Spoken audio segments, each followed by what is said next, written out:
Sasha viewpoint. I think first of all, you may already know that we are part of the fair trade community. And fair trade is all about trade, not aid. And when we say that it should be good trading practices, I think at one level it is recognizing that our country has the richest traditions of textiles.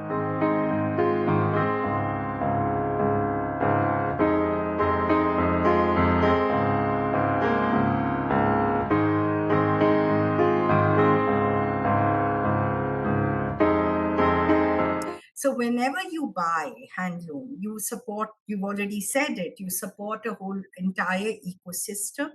And we look at handloom communities and we look at handloom per se. We say that we have such a resource which can actually address issues of poverty.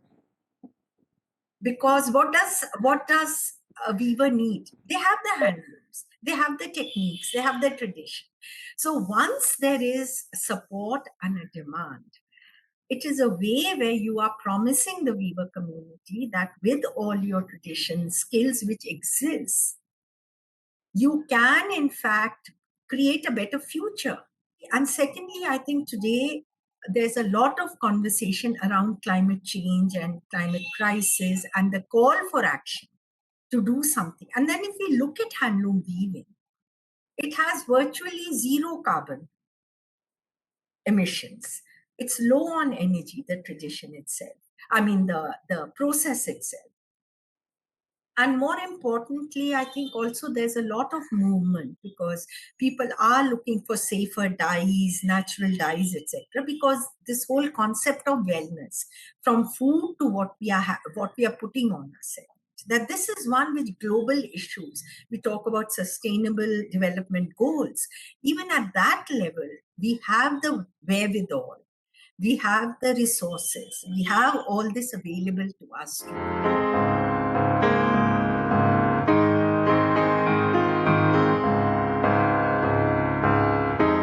I think that point was, of course, there's one where you have to ensure that at least the minimum relief which is given to the handloom weavers. We were all concerned with relief, as were our governments and civil society and citizens. They were making sure that people below a certain level of income who had no safety nets were getting, which included also the weave.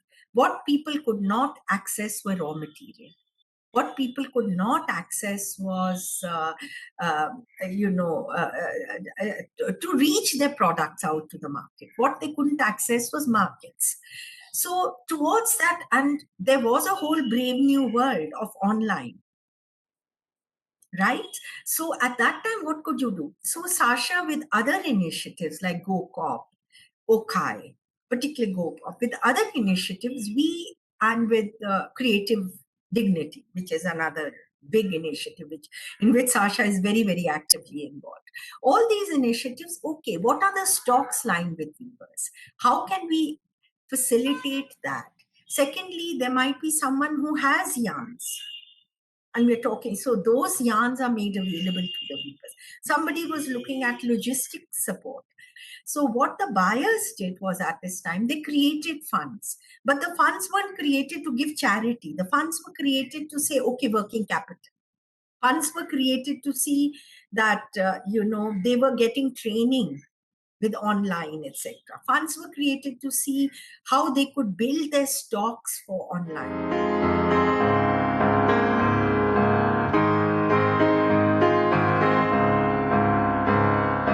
Buy thoughtfully. If you have to make a purchasing choice, just pause. Maybe what I buy is going to be 100 rupees more expensive. Maybe. But that is because it's handloom. That is for cotton that breathes. That is for giving fair wages to the weaver.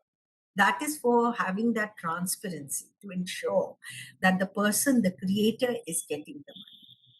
Buy less, but buy of value.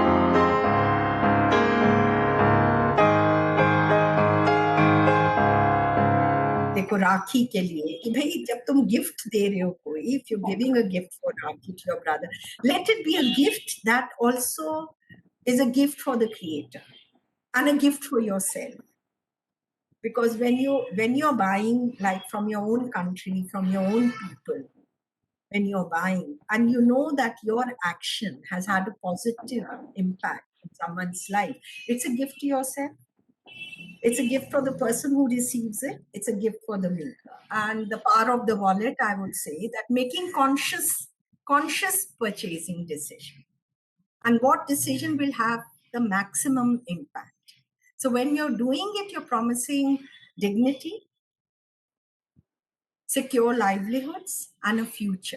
We need to keep these alive. We should not lose them, because you know what's happening is you are having a lot of homogeneity with mass produced products. There's nothing that defines you as a country. I mean, what defines that? People look at khadi, people look at jamdani, people look ikat. So all that in a way defines. I would hinge what are my message to that with that purchasing choice, look at the impact of that and recognize the power you have, that you are addressing these many things with that one purchase. So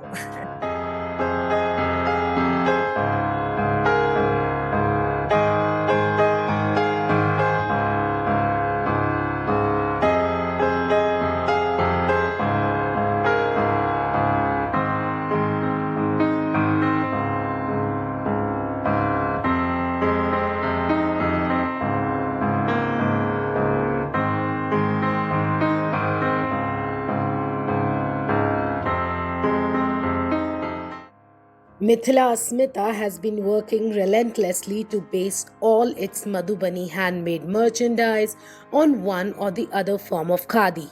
And all the products thus made are of world class and hence catering to some of the most prestigious corporate and museum brands globally. This didn't happen overnight. It took us years to understand the Indian strength in handmade and global sensibilities in colors and designs.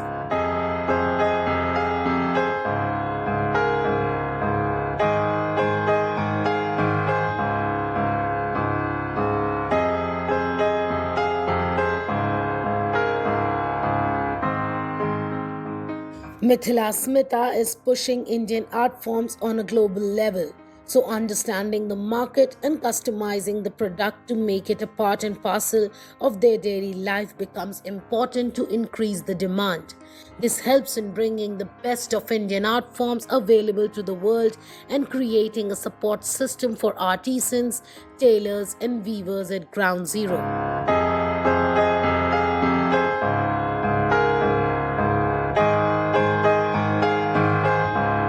Any young social entrepreneur who's working towards pushing India's culture at a global level must embed a unique USP firmly into every product or service offered, be lean in launching new products, services to understand the market needs, work local with traditional artisans, yet think global in terms of target audience.